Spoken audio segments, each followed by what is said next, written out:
everyone, and welcome to LA Rams Central. I needed a week of celebration under my skin. I know many of you are thinking, oh, Anthony, you're that glad that the Eagles beat the Patriots. No, I was just gloating in the fact that I beat Eric in the postseason for the third straight year. Now, we won't get into the overall record and the regular season records because Eric has beat me. Don't want to get into that. No, it's not necessary, bro. It's not necessary. It's fine. It's totally fine. Look, you're the Peyton Manning of picks. You do a really good job in the regular season, and then you choke in the postseason. That's all. I'm like Eli Manning. I struggle through, and I win it when it matters.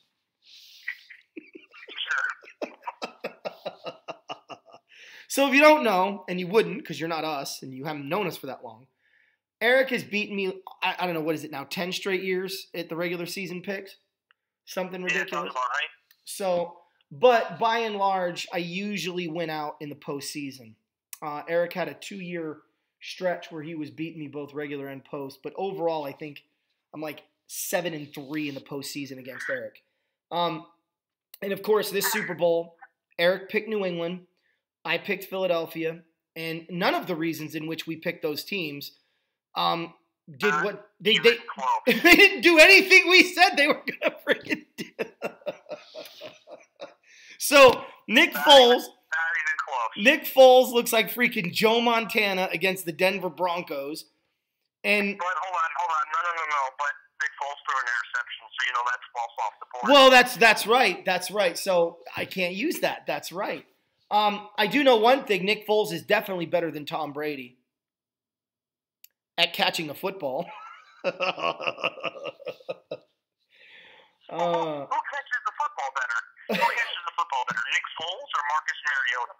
Well, that's a good question, but considering the stage, yeah, well, that's true. So many things. You know, the funny thing is, and I know we're going to get into the Super Bowl empty, but the funny thing is, the Saints ran pretty much the same play, just different personnel in their game against the Vikings, and that's the difference between a win and a loss. Yeah, it's crazy, man. It is crazy. Look, it's funny because everything I said the Eagles need to do to win, they didn't do it at all until the final 2 drives of the game. But I told you Philly was not going to be worn out. That defensive line rotation, they would be fresh in the fourth quarter, and they were. So, you know, by and large, 500 yards passing for Tom Brady. Because, again, New England can't run the football. You can't be one-dimensional in this league. I don't care how good that dimension is, and win. The 99 Rams, the greatest show on turf, they could run and throw. The 2001 Rams, which lost to New England, they abandoned the running game really quick, a lot quicker than they did in 99, and maybe that's because Dick Vermeil was a coach in 99 and Mike Martz was the OC, and in 01, Mike Martz was the head coach and the OC, but the attention to the running game just was non-existent, and it cost them. But here we are. So Philadelphia gets the victory. So my 3 takeaways from this Super Bowl, and then I'll let you go, was if ever there was a case for a head coach to win MVP, it was this Super Bowl. I was so impressed, by and large, with the play calling of Doug Peterson. It's not even funny. The only criticism I have of Doug Peterson is going for 2 when he should have kicked the extra point. But you understand what he's trying to do there, go big or go home thing. But, man, that 4th and 1 call, 4th down and goal to 1, first of all, for Nick to suggest running it, and for Doug Peterson to trust him enough to go ahead and run it, that took a set of cast iron balls right there. And I can't say enough good things about the job Doug Peterson did maneuvering at the end of that game and managing the clock. So that's number 1. Number 2 is, Nick Foles is a competent quarterback. I like Nick Foles when the Rams traded for him with Sam Bradford.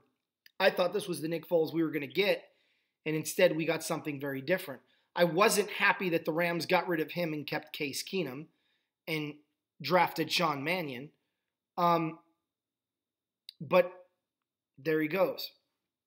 So now now we're in this position where Nick is in Philadelphia backing up Carson Wentz. Wentz goes down with an injury. And the third thing that I was really impressed with, and I can't say this enough, third down conversions will win you more football games. If you look at what wins football games in this order, it's turnovers and third down conversions in that order. And they dominate on third down. It didn't matter if it was 3rd and 11, 3rd and 15, 3rd and 1. And the threat of the running game was prevalent all second half long. So I'm just really impressed with what the Eagles did. I don't think New England took them lightly. I don't think New England coasted. I think New England got punched in the mouth early. Often they realized, oh, snap. And as I said before, Eric, and I'm going to let you take over from here. This is my parting point. But I said it. If the AFC field is so woefully pathetic, they wouldn't know how to handle something of substance. And they finally saw it, and it beat them in the Philadelphia Eagles. Floor is yours.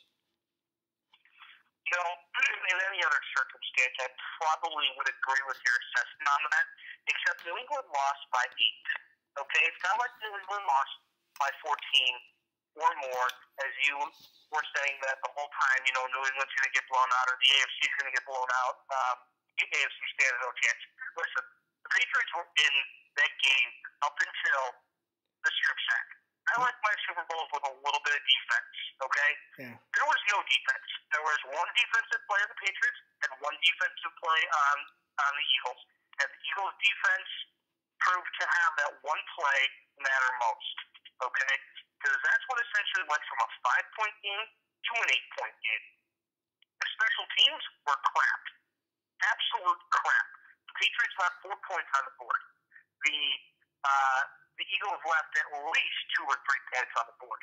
Okay? The difference also between the two teams, and you mentioned it, was 4th down conversion. The Eagles went for it twice, got both conversions. The Patriots went for it on like the 35 or the 40 of Philadelphia. Didn't trust Gostkowski kicking a long field goal because he had missed a chip shot field goal earlier, and I heard the announcers mentioning something about how it might be a little slippery on that end, where the logos are painted. Give me a break, you're a professional. Kick the darn ball through the uprights. Okay, that's what you're paid to do.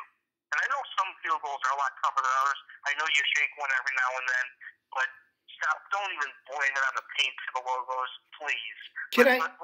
Can I say one thing on that? No, hold on. This isn't the Hall of Fame game in Canton where the turf where they had to cancel the game was so freaking hard because of the paint. That ain't the same thing. That's a preseason game. This is the Super Bowl. Get it right. Well, if you remember last year or 2 years ago, Gostkowski missed a key extra point against Denver that cost them a chance to go to the Super Bowl. So big time kicks is not. He's no Adam Vinatieri. I just want to throw that in there. I don't know if the extra point or the missed field goal mattered that much in the end because Philadelphia also missed an extra point as well. My three takeaways. One, the defense was horrible. Sorry, but Brady threw for 505 yards. He's still short of the Eagles' defense. Again, they came up with one big play at the exact right time that they needed it. Fine, great. You know what? It happened. And as soon as they kicked that field goal, and I knew they were going to go conservative, they should have just let Foles air it out and see what he could have done to even milk more of the clock. But they got so conservative, you knew New England was going to sell out for the run. It doesn't matter who you put back there. Dickerson, Falk, Peyton, Barry Sanders, didn't matter. They weren't getting anywhere past the line of scrimmage. Patriots defense, downright awful. 3rd and 12, first down, 14-yard pass. 3rd and 7, first down to Zach Ertz, 9-yard pass. So where's your defense? And then the third, I don't know what was going on in the New England sideline, but why did Malcolm Butler not play the game at all? He played a snap in special teams, played no defense. You think they could have used his talented defensive back in the secondary against Nick Foles for shredding up your defense? Absolutely. Listen, if he broke team rules, okay, if he missed curfew, we don't know what the reason is. I'm speculating because he's already shot down those rumors. The Patriots won't say what happened exactly, but I understand if you break a team rule, some coaches suspend you for the game, some coaches suspend you for half or whatnot, and Belichick looks like he suspended him for the whole game, but he dressed him. Why dress him if you're going to suspend him when you could use that roster spot for somebody else who could possibly make a difference? Okay, the way that they played that off made them look like the bad guy and have a reason to blame the Super Bowl loss for themselves. Oh well, Malcolm Butler, didn't follow something. We're not going to say what, but he's there. To not go to Gronk more times in the first half also was a reason why that cost you a game as well. One catch for 9 yards in the first half, and then he explodes in the second half. That first drive in the second half of New England, just Gronk all the way through. And we're going to get to Gronk about this in a little bit too, and I'm a little skeptical about what's going on with himself. But I mean, to not use your best playmakers or to play your best playmakers on either side of the ball costs you the game. Okay? Obviously, there's other factors why the Patriots lost, other factors why the Philadelphia Eagles won. And Anthony, I'll tell you this much: before we even did our last show regarding our picks, you and I were both too far in married to who we were picking. That if I would have switched, because I actually had a thought to switch to the Eagles. Of course, I say that now when it's 10 days afterwards, but I'm saying this for good measure. That if I would have picked, you'd have been like, well, why did you go off of so much of what you said that the AFC was going to win and New England was going to win, and then go turn around and pick Philly? Okay, I saw something in New England. I didn't know their defense was going to be downright bad as it was against the Kansas City Chiefs in Week 1. That's how bad their defense was. Listen, I'm going to give credit to where credit is due. The Eagles went out. They executed. They had a great game plan. They ran the ball when they needed to. They threw the ball when they needed to. They scored at will. There was one punt in the game. New England didn't punt at all. One punt in the game by Philly. 2 turnovers, 1 on each side. 1 sack. And that was a strip sack by Philly. Okay? Their one play proved the biggest difference in the game. Because 2 minutes to go with Tom Brady with the ball, they're like, oh, wow, this is going to be interesting. See what Brady does. Does he leave enough time for Nick Foles? Because Jake Elliott can kick a 60-yard field goal if he has to. Because he's done it before. So, what's it going to be like? And then the pressure finally got to Brady. And what I saw the whole game, and the reason why Brady wasn't touched, that I give mad props to Nate Solder. He played a tremendous game, one play that he got beat. Okay? Not his fault, obviously. He's not the reason itself that Brady got sacked and lost the football, but he played one heck of a game. He was probably the second brightest spot on New England in that game. And I think he did a better job overall because he did it the whole game over Gronk. I go Brady, Solder, Gronk as far as Patriots top players in that game. But man, oh man, just to have that one defensive play go against you at that one time. It could happen in the first quarter, could happen in the second quarter, but stuff like that happens, and tip the cap to the Eagles, but they got the job done when they needed to. Well, the one thing that I thought was really underrated or forgotten in all of this, the interception that the Patriots had in the first half, I think it was the first half. Might have been the third quarter. Regardless. No, it was first half. It was first half. They were inside the Patriot 10-yard line again. If they catch the ball. The only reason it was intercepted is because the receiver bopped it up in the air. So if he holds on, it ain't going to be an 8-point game. It's going to be a 15-point game. So, or maybe more. So, it is what it is. And Patriot fans are going to make excuses because if I've learned anything over the years, it's that very few people have the ability to lose with the same kind of dignity that they're capable of winning with. I'm not going to shed a tear for New England. The bottom line is, do you believe, and I'm asking this question, do you believe the better team won the football game? The better team that day, yes. Okay. Again, they traded scores back and forth. Okay. New England didn't punt in the biggest game of the year. Now, if somebody told you, hey, Anthony, in the Super Bowl, Tom Brady's going to have 505 yards, a Super Bowl record, and both teams are going to combine for an NFL record for most yardage in a game in the Super Bowl, and New England doesn't punt, you would think New England would have won, right? Oh, hands down. Hands down. Yeah, absolutely. But you go back and watch that Super Bowl, and you just watch the Patriots defense, and I mean, I don't think they could have morphed into the 85 Bears quick enough to even come close to playing in that game. No. Well, there was a little bit of an aftermath, to say the very least.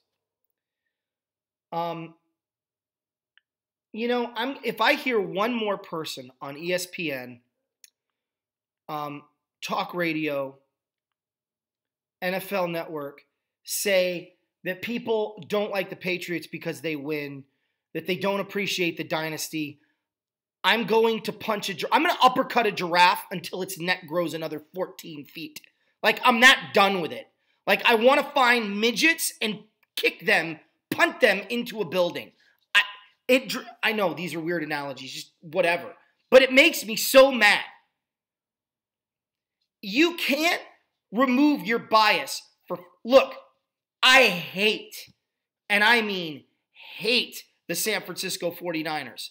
But you know what I never did? I never questioned the dynasty.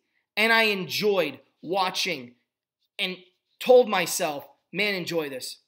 You don't get a Joe Montana very often. And you don't get a rivalry like Dallas and San Francisco very often like we saw in the 90s. Sit back and appreciate greatness when it happens. And you know why? Because neither of those two teams cheat. I've said it before. People didn't videotape prior to the New England Patriots. And people haven't videotaped after the New England Patriots. And here's why. I can prove it unequivocally. Because the number is 0.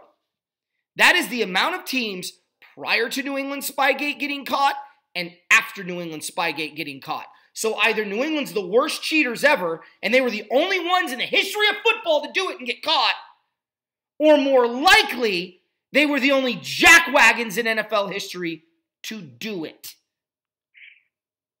I prefer the latter because I'm not an ignorant person and I have a brain.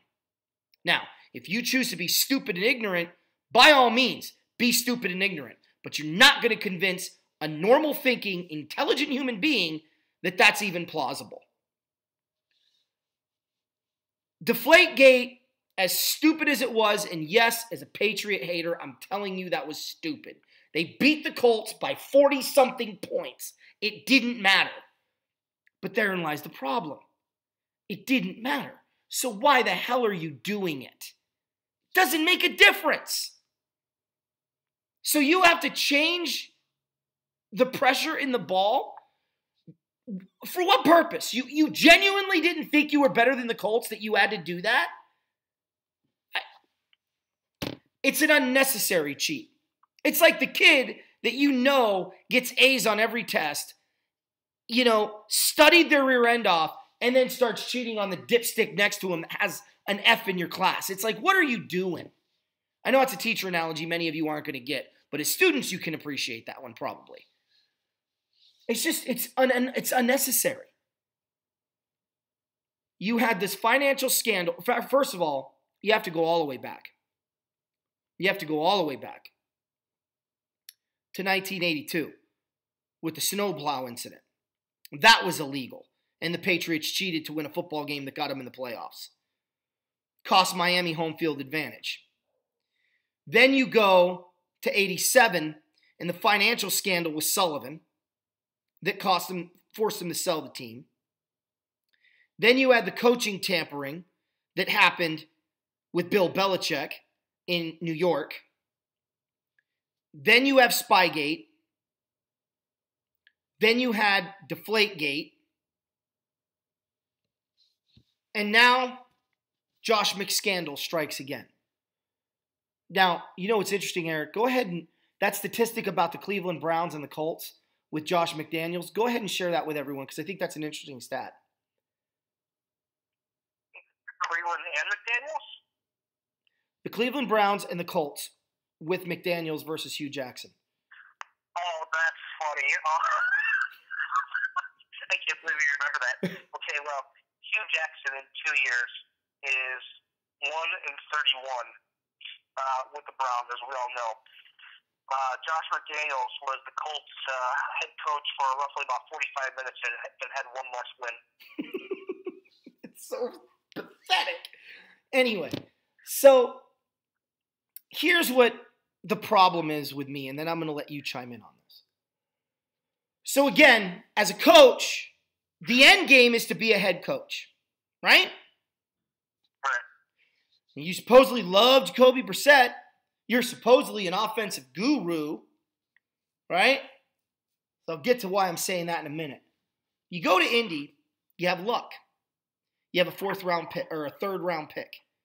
I mean, a third overall pick. You're in beautiful position. The whole purpose of being a coordinator is to one day be a head coach. So he gets it. He becomes head coach. And he turns it down to remain an offensive coordinator? Well, the agreement was reached, no pen to paper, okay? And Chris Ballard had a news conference, which I thought was interesting. I was kind of reading some of the wording to it. Right, but okay. But here's my point. This is how things are done in the NFL all the time, especially when you're waiting on a team to win a Super Bowl or lose a Super Bowl. Okay? The bottom line is you are a coordinator to become a head coach. I have never in NFL history has a guy taken a head coaching job and then decide to go back and become a coordinator. Like, it's never happened. So it's happened in coordinator. I know of a head coach who a head basketball coach in college who took another job only to go back 5 days later back to his school that he was coaching. Okay, but he wasn't a coordinator, head coach. So we're not talking about a fake sport. We're not talking about a fake sport like basketball. Okay, please.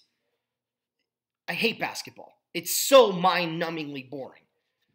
The last 2 minutes of a basketball game take an hour and a half. Okay? In football, and I worded that very carefully. It's never happened in the history of football, professional. So why does he do it? Well, there's only 3 possibilities. None of them are good. Either 1, he took the job specifically to get inside information on the Colt organization, because I'm telling you, they interviewed him, they agreed in principle. You are not going to agree in principle to become the next head coach unless you know Andrew Luck's health, unless you know what the strategy is by the GM moving forward to build this organization, and unless you know exactly who's a free agent, who they're going to bring back, who they're not going to bring back, who fits your system. You get all of that information. No one sits down and goes, I want to be the head coach here. What can you tell me about Andrew Luck? Well, we don't say that until you become a head coach. No one's going to do that. They're going to say, here's the situation. So, once again, there are only 3 things and none of them are good. So either 1, he went in essentially as a spy to get information on the Colts and bring it back to Bill Belichick and use it against the Colts. Why he would feel a threat from the 3rd overall pick in the NFL draft is beyond me. Unless he really thinks Andrew Luck is due for a bounce-back year and that team's a couple key players away. I don't know why Belichick does what he does. Okay? That's only option 1. That's only one way. The other 2 are equally disturbing. Two, once again, they did the same thing with Belichick that they did with McDaniels. Okay? And I know what you're saying, well, it's different. He was the coach there. Yes, he was. But you can still tamper with somebody else. You turn around and you tell a guy, we're going to do X, Y, and Z if you don't take this job. Okay? It's not illegal. It's not a violation of NFL rules. It's just a dick move. It's a dick move. There's no reason to do it. Number 3 is probably, to me, the most egregious. Because we have a thing now that exists. And you can think it's a dumb rule all you want. It's still a rule. So once again, New England breaks a rule. What rule? The Rooney Rule.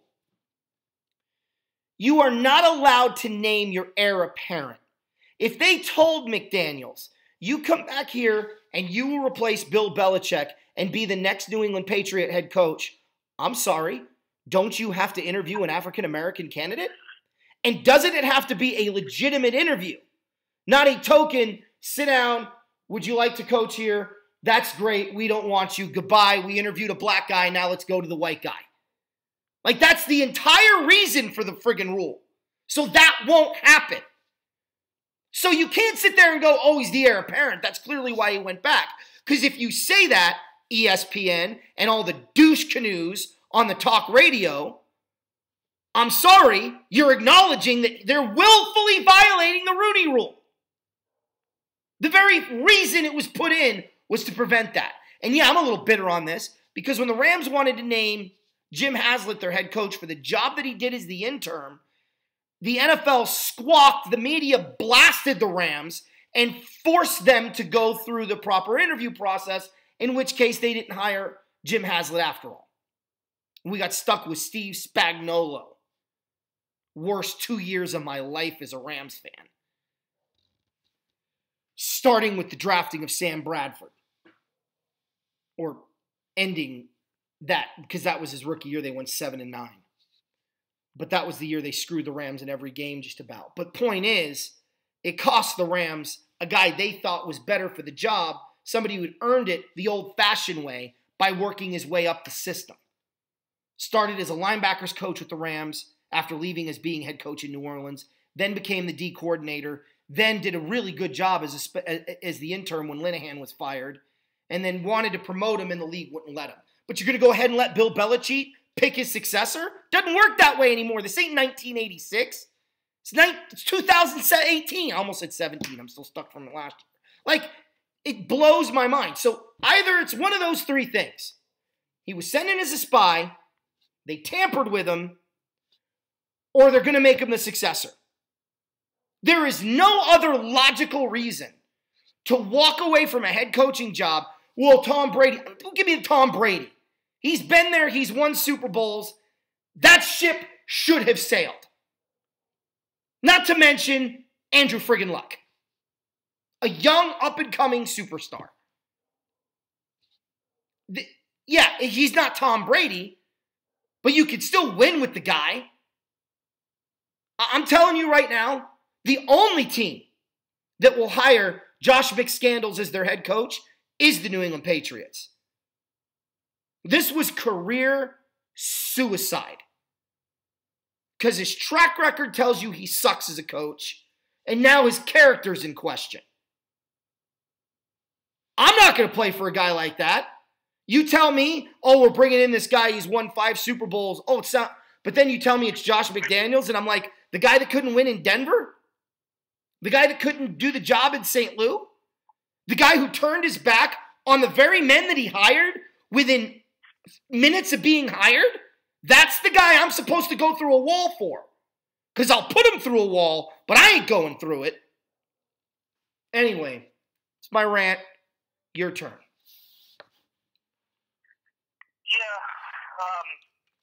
we all knew that Matt Patricia and Josh McDaniels were going to be hired right after the Super Bowl, the day after, at the earliest. And I'm sure Let me ask you this question before I get into what I'm about to say. If you're the Lions and you just saw your defensive guy put up 41 points against you, are you feeling good about that hire still? I would not. See, that's tough for me to answer because I wouldn't have hired him to begin with because I have reservations on whether or not he was actually calling the defense or if he was just signaling them in or repeating in the ear hole what Bill Belichick was already telling him. Like, I don't know if Bill Belichick runs the practices on defense and then he just executes or if he's actually the D coordinator. So I have reservations right off the bat there. And then you see him put up 41, and that just adds to the issue for me. So, yeah, I would be concerned, and I would rethink the hire, but it's too late. Okay. Right, absolutely. It's too late. They already hired him. They got him in their building. They got his signature on the dotted line, and I'm sure they're kind of relieved that Patricia isn't like Josh McDaniels. Right. Now, as soon as we all expected Josh McDaniels to take a job, of course, reports surfaced before the Super Bowl that he might have been having second thoughts, and I really took those with a grain of salt, to be honest with you, because I was like, okay, of course he's going to leave an organization that he's known for a long time. He's going to go to another one where the tickets they got Andrew Luck. I mean, if Luck comes back healthy, and they said, Irsay even tweeted out last January 2017, Luck will be ready for the season. Well, Luck never was ready for the season. So maybe he heard something he didn't like. I don't know.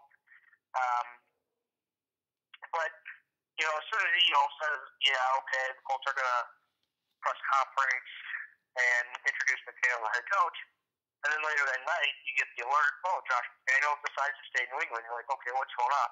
Now, the immediate reaction, okay, and I had a complete opposite of what the immediate reaction was.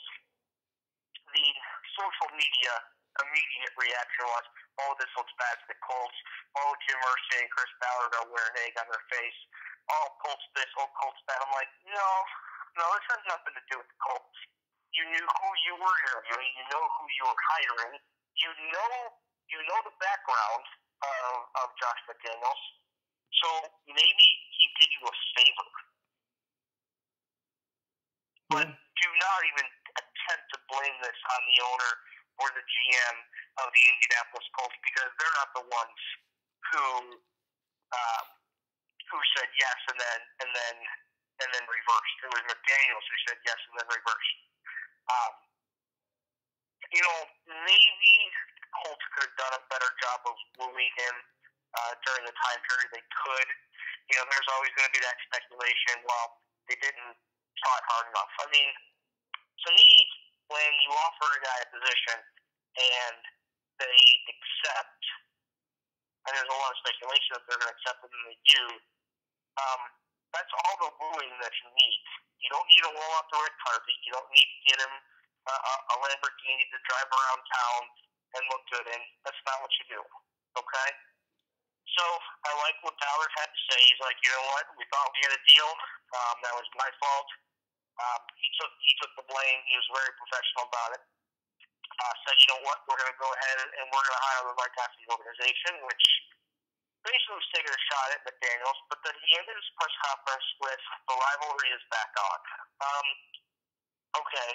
Listen, I give you credit, Ballard, for saying what you said. Spark a little spark into this Colts versus Patriots versus Colts stuff. And, you guys, it was Bergson who was the whistleblower on the Deflategate scandal. But, and Ballard, tried to make amends with the Patriots. They pulled off a couple of trades. One of them was Jacoby Brissett and Philip Dorsett. But there really hasn't been a rivalry since Peyton left. And I don't know what rivalry he's talking about or insinuating, but maybe the Patriots come down to the Colts level when Brady leaves and Belichick leaves. I don't know. But listen, they don't have to deal with McDaniels. The two teams play in 2018, and we'll see what kind of reception there is for that game. That game will probably be on national television, Monday night game or Sunday night game. So, everybody's going to talk about McDaniels and Ballard and Belichick and Brady and Luck, and this will all come back up again. But the Colts actually went in a different direction. They hired Frank Reich, the offensive coordinator, couldn't even get a sniff of any type of interview during the weeks where he was able to interview. So they hired him, which could end up being a huge hire for Indianapolis. We all know Frank Reich from his time in Buffalo, down 28, 32 points or whatever it was to come back against Houston. But McDaniels is what it is, man. I mean,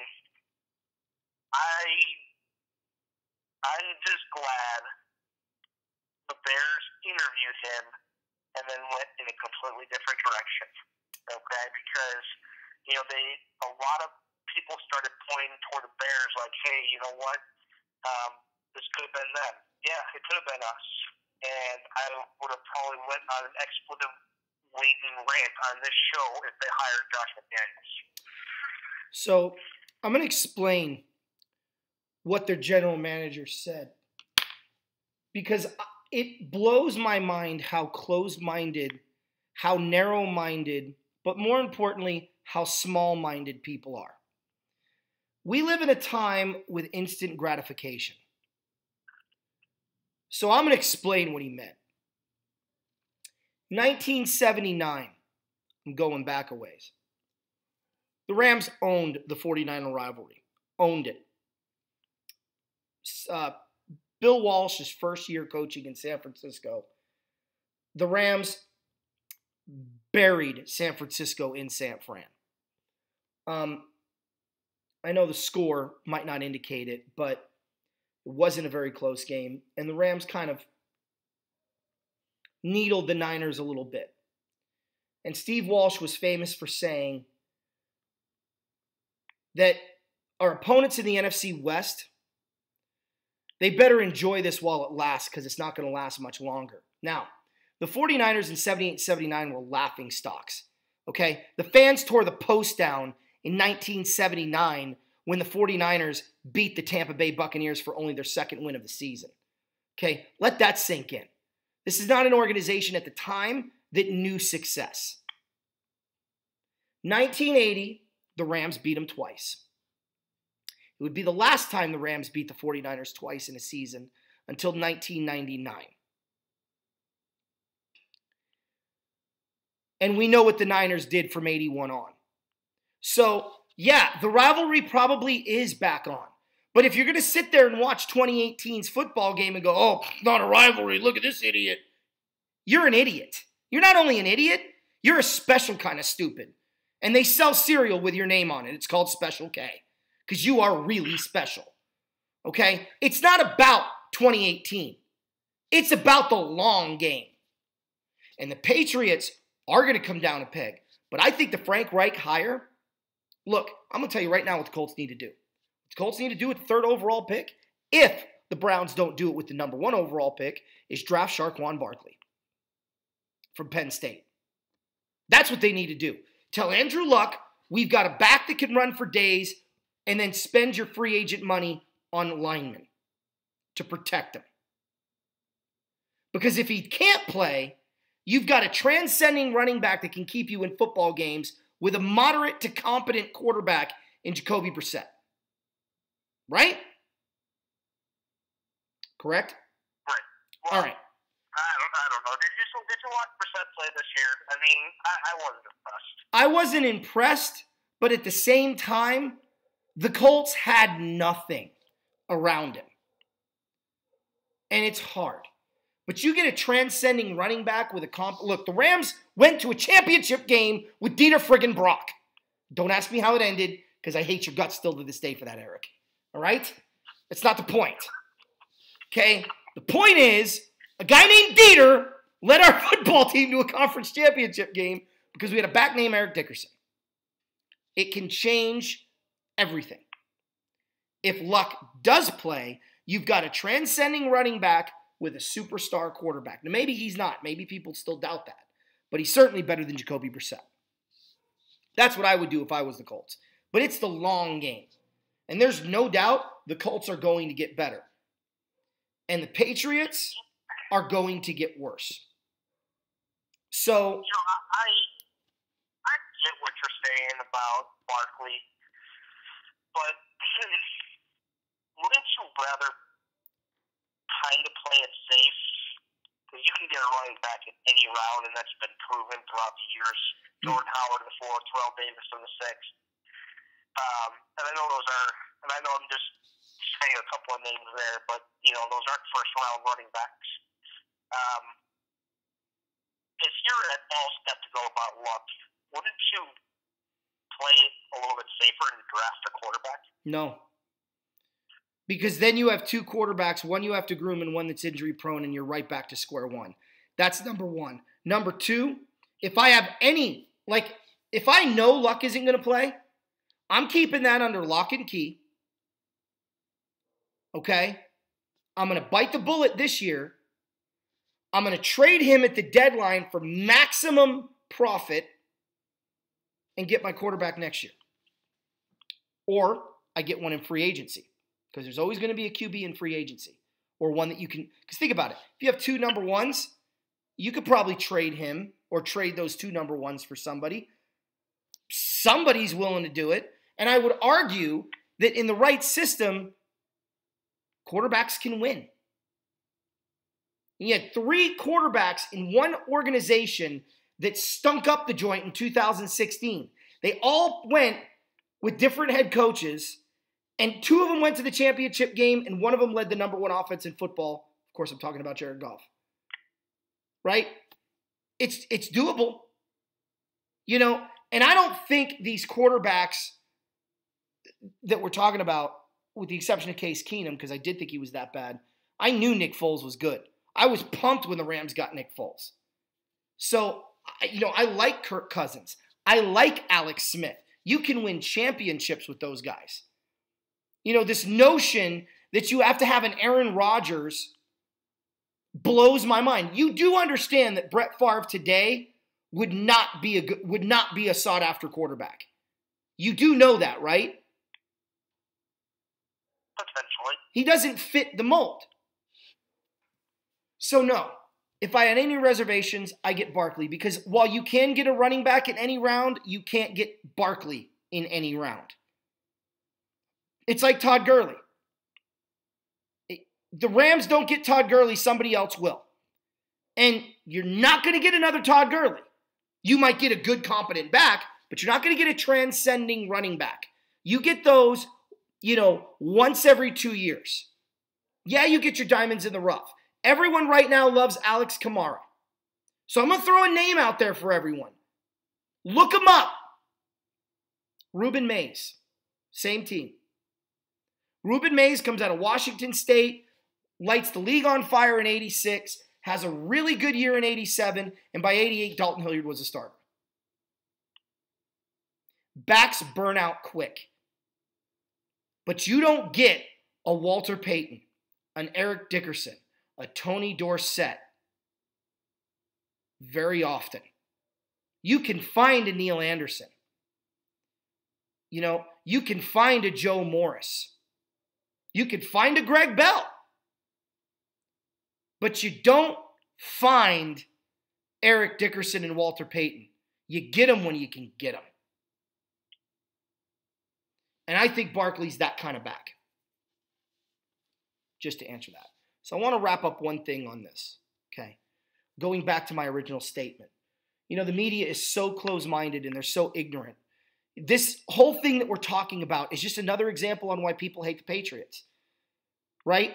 It's, whether it's, Rodney Harrison, the cheap shot artist, the dirtiest football player in modern football, who ends up going there to win Super Bowls and still takes cheap shots on people, and then gets on the television and acts like he knows what he's talking about when he's probably the most ignorant, uninformed, unintelligible, can't listen to the guy on TV. He's almost as bad as Warren Sapp. And I don't mean to insult Warren Sapp. That's how bad Harrison is, right? And then Willie McGinnis. And all of these Patriot lovers that just pronounce their love for the organization, if they can't see how things like this really rub people raw. People don't appreciate greatness when they see it is the dumbest statement I've ever heard. People do appreciate greatness when they see it, but they don't appreciate people that cut corners to get there. They don't appreciate cheaters, and they never will. People appreciated Joe Montana and Steve Young when they were playing. People appreciated the Dallas Cowboys when they were winning. People appreciated the 85 Bears. Hated their guts, shut my team out in a championship game, but man, you walked out of that game going, that was the greatest defense I've ever seen and will ever see again. You appreciate greatness. You don't appreciate cheaters. And that's where the disconnect from the fans, which is why we're the voice for everyone, not just the mouthpieces at ESPN that like to go, we love New England, we're from Boston, we love New England, lockstep like Nazi Germany. No, we actually think for ourselves and go, it's not okay that an official celebrated with the New England Patriots. It's not okay that New England had one penalty in the championship game against the Jacksonville Jaguars. It's not okay that this coach just did this to the Indianapolis Colts. And all those people that he hired on his staff that now are like, WTF, what next? They have families. They have wives. They have children.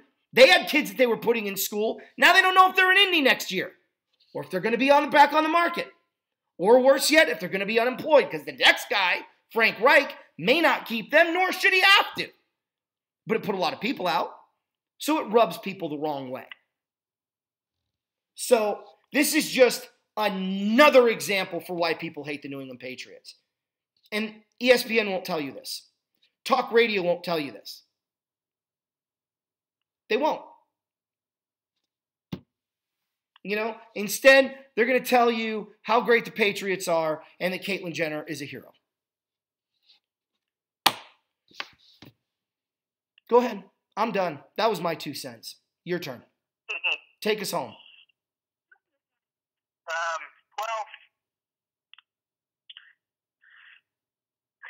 I'll let you stick with your Patriot rant. You said that you won't hear it from ESPN or talk radio. I'll tell you what, though, you will hear it from us.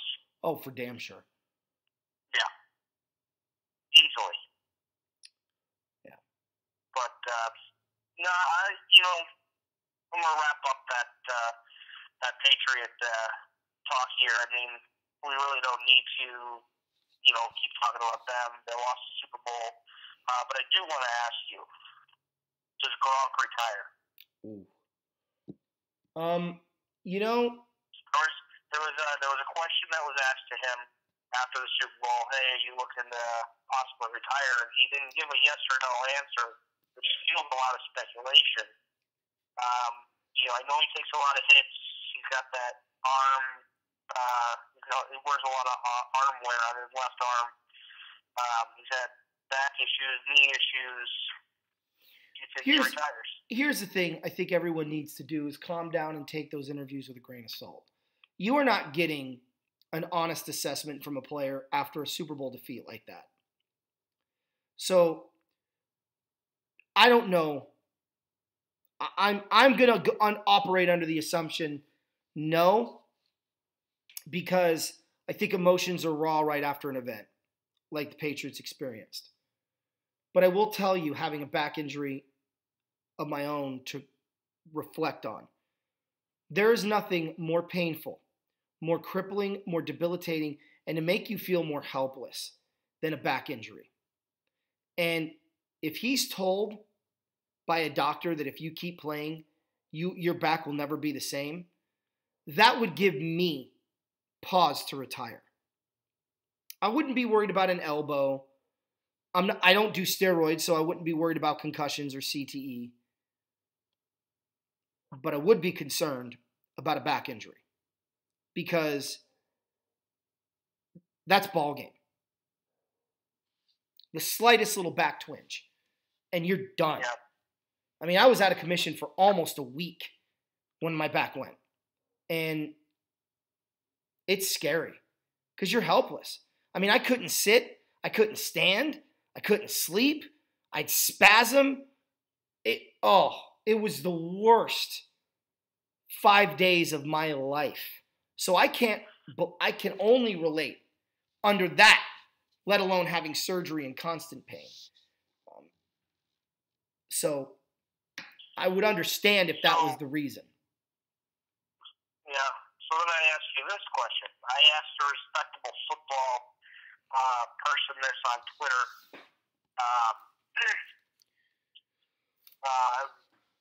Within the last week, that if Gronk were to retire, does he easily get in the Hall of Fame? And before I tell you what he said, what do you think? Oh, first ballot. It's not even close. No tight end's done what he's done. Basically what he said, too. Yeah, I mean, you should have seen my face when you were asking the question. I'm like, oh, no question. Like, I was answering the question before you asked it. So, look, I'm going to have fun with next week. And next week, if you're a Browns fan, you definitely want to tune in. Me and Eric are going to play GM head coach of the Cleveland Browns and what we would do. And there's a few scenarios or options there. One, if they don't get a quarterback. One, if they do get a quarterback. And even in the draft, option A, option B, with getting a quarterback. So I'm actually kind of excited for that one. But here's what I want you to do, Eric, because the second part of the show, it's going to be Ram all day. Okay? We didn't talk about them all this go round. I want you to think about this. Okay? I want you to tell the fans what moves you would do to get the Rams from where they are to a Super Bowl winning team. And can you do it in one off season? Now, don't answer that now. Do your homework. And after our little Brown thing, we'll wrap it up with the Rams. And that's going to be next week, okay? Sounds good. And be honest, because we know you will be. I mean, that's one of the reasons why we do the show. You guys know I'm brutally honest with the Rams, and I would tell you if they're Super Bowl caliber in a year or not. But I'm curious where you go first, and then, we'll kind of do what we normally do and figure out how close or far apart we are, okay? All right. Well, I'm Anthony. And I'm Eric. And this is LA Rams Central, and we hope you guys enjoyed. And remember, go Rams! And congrats to the Eagles.